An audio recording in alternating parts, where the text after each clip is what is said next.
নমস্কার, আটপৌরে হেসেলে আপনাদের সবাইকে স্বাগত। বাঙালির ৬ ঋতুর মধ্যে সবথেকে আমরা কিন্তু শীত ঋতুটাই উপভোগ করি। শীতকালে প্রচুর বিয়েবাড়ি, পিকনিক, এছাড়াও হই হুল্লোড় আমরা শীতেই কিন্তু বেশি করে থাকি, কেন গরমে তো হাঁপিয়ে যাই। এছাড়াও বাজারে গেলে আমরা শীতকে কিন্তু খুব ভালোবেসে ফেলি। হাজারো রকমের সবজি, বিভিন্ন লাল, হলুদ, কমলা, চতুর্দিকে রঙের বাহার। তো এরকমই শীতের একটি সবজি নিয়ে আজকের রান্না বাহারি শিম ভাপা। বাহারি শিম ভাপা আমি রান্না করে দেখাবো আপনাদের। একটু দেখে নিই আগে কি কি নিয়ে নিয়েছি। আমি এখানে বেশ কয়েকটি শিম দুদিকের মাথা কেটে চিরা ছাড়িয়ে নিয়ে নিয়েছি।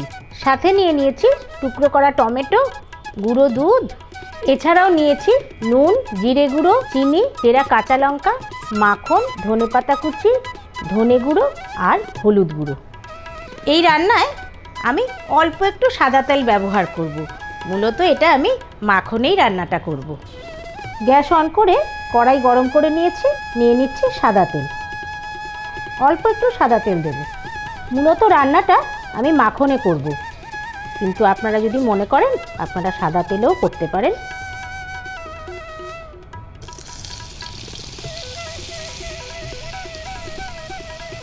শিমগুলো দিয়ে দিচ্ছি, নুন দিচ্ছি হলুদ গুঁড়ো,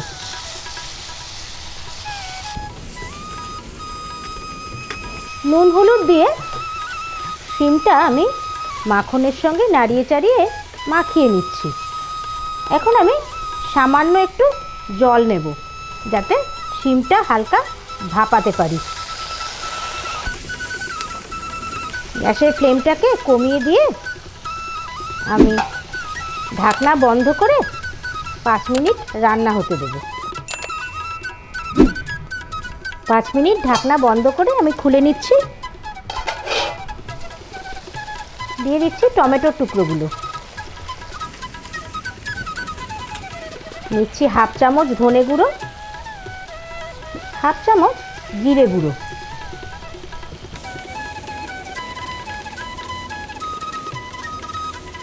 কয়েকটা চেরা কাঁচা লঙ্কা নিয়ে নিচ্ছি।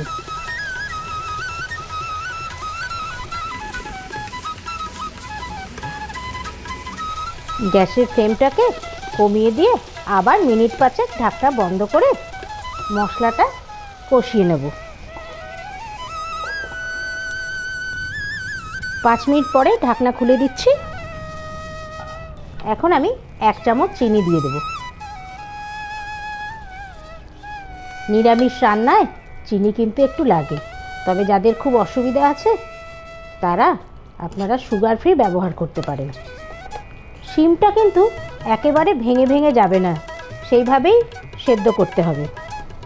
একেবারে শেষের দিকে চলে এসেছি, দিয়ে দিচ্ছি গুঁড়ো দুধটুকু।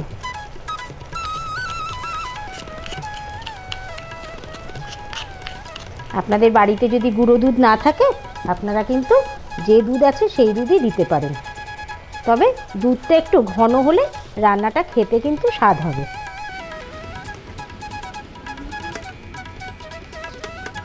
গুঁড়ো দুধটা খুব ভালো করে মিশিয়ে দেব।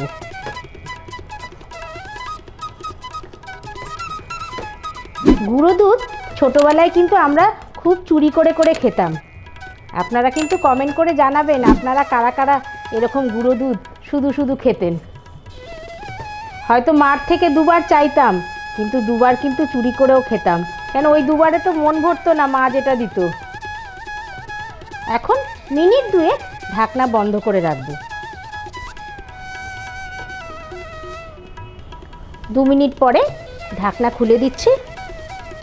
তৈরি হয়ে গেছে বাহারি শিম ভাপা। ওপর থেকে একটু ধনেপাতা ছড়িয়ে দিচ্ছি।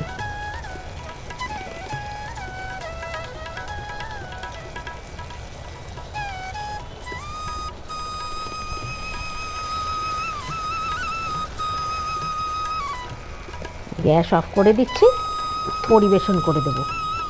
তৈরি করে নিলাম বাহারি শিম ভাপা। ভালো লাগলে লাইক, শেয়ার, কমেন্ট করবেন। আর যারা আমার এখনও আটপৌরে হেসেল পেজটিকে সাবস্ক্রাইব করেননি, চটপট সাবস্ক্রাইব করুন আর আমার ফেসবুক পেজ আটপৌরে হেসেল ফলো করুন। তাহলে আজকের মতন আসি, নমস্কার।